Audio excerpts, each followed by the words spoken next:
حاتم طائی سے کسی نے کہا تھا کبھی تو نے اپنے سے بڑا سخی بھی دیکھا ہے؟ حاتم طائی کا نام ہے نا آج تک سخاوت میں، اپنے سے بڑا سخی بھی دیکھا ہے؟ اس نے کہا دیکھا ہے۔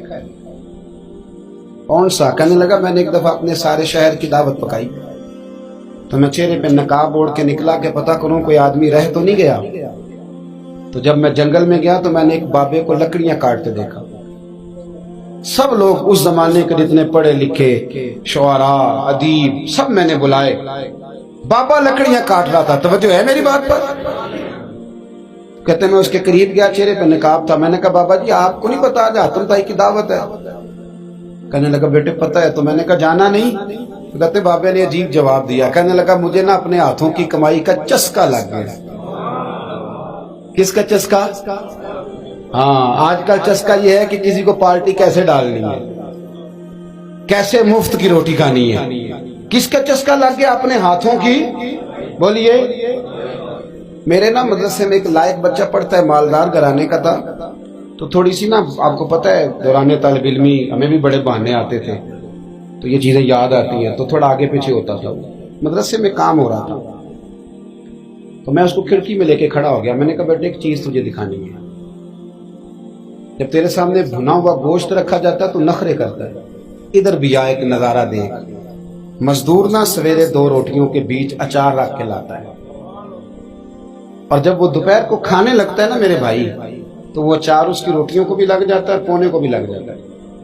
لیکن جب دوپہر کا وقت ہوتا ہے تو مٹی سے لتھڑے ہوئے ہاتھ پہلے وہ جا کے ٹوٹی پہ دھوتا ہے، پھر وہ کیا کرتا ہے کہ وہ پانی کا پیالہ خود بھر کے رکھتا ہے۔ توجہ میری بات پہ رکھیں۔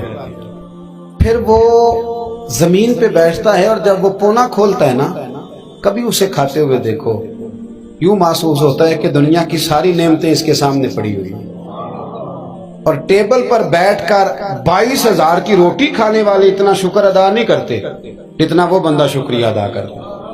یا اللہ تیرا شکر ہے، یا اللہ تیرا شکر ہے۔ اور ان کو لفظ نہیں سیدھے پڑھنے آتے، ویسے بھی لفظ تاثیر سے بنتے ہیں تلفظ سے نہیں۔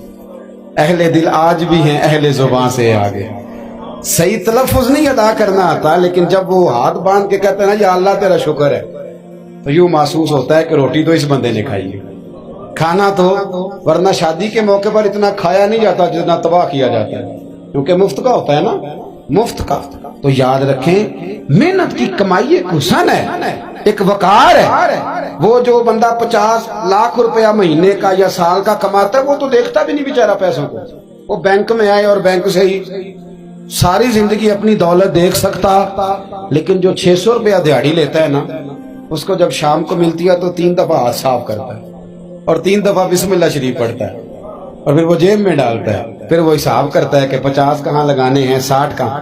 تو خودداری سے جیو، باوقار رہو گے، باعزت رہو گے۔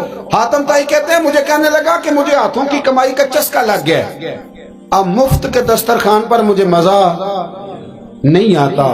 تو کہتے ہیں میں تو بس اس کا فدائی ہو گیا۔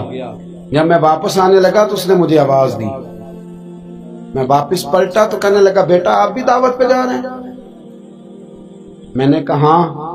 تو اس نے مجھے 5 دینار نکال کے دیے، کہنے لگا یہ لے جاؤ، حاتم طائی کو نہ دینا، وہاں جو آدمی لنگر پکا رہا نا اسے دے دینا، یار بڑے بڑے لوگوں نے روٹی کھانی ہے، چلو میرا بھی حصہ پڑ جائے گا۔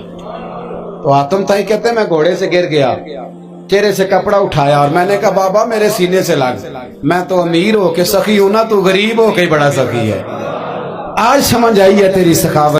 میرے نبی پاک صلی اللہ تعالی علیہ وسلم نے ارشاد فرمایا، قریب محبوب فرمانے لگے کہ 7 شخص ایسے ہیں کہ قیامت کے دن اللہ کے عرش کے سائے کے علاوہ سایہ نہیں ہوگا، تو رب کریم ان 7 بندوں کو اپنے عرش کا سایہ عطا فرمائے گا۔ 7 لوگ ہیں، ان میں سے نبی پاک صلی اللہ تعالی علیہ وسلم نے ایک شخص وہ بیان کیا کہ جو نماز پڑھ کے مسجد سے نکل تو جاتا ہے پر اس کا دل مسجد کے ساتھ جڑا رہتا ہے، اس کی طبیعت مسجد کے ساتھ لگی رہتی ہے کہ میرا اللہ کے گھر سے ہو کے آیا ہوں، مجھے دوبارہ اللہ کے گھر جانا ہے، اس کا دل لگا رہتا ہے، جڑا رہتا ہے، وہ انتظار کرتا ہے کہ دوبارہ کب میں نے مسجد میں جانا۔ یہ رویہ نہیں اس کا ہونا چاہیے کہ وہ کہے اوہو سردیوں میں تو بس نماز ہی نماز رہ گئی ہے، اعتراض نہ کرتا پھرے، بلکہ اس کا دل جڑا رہے۔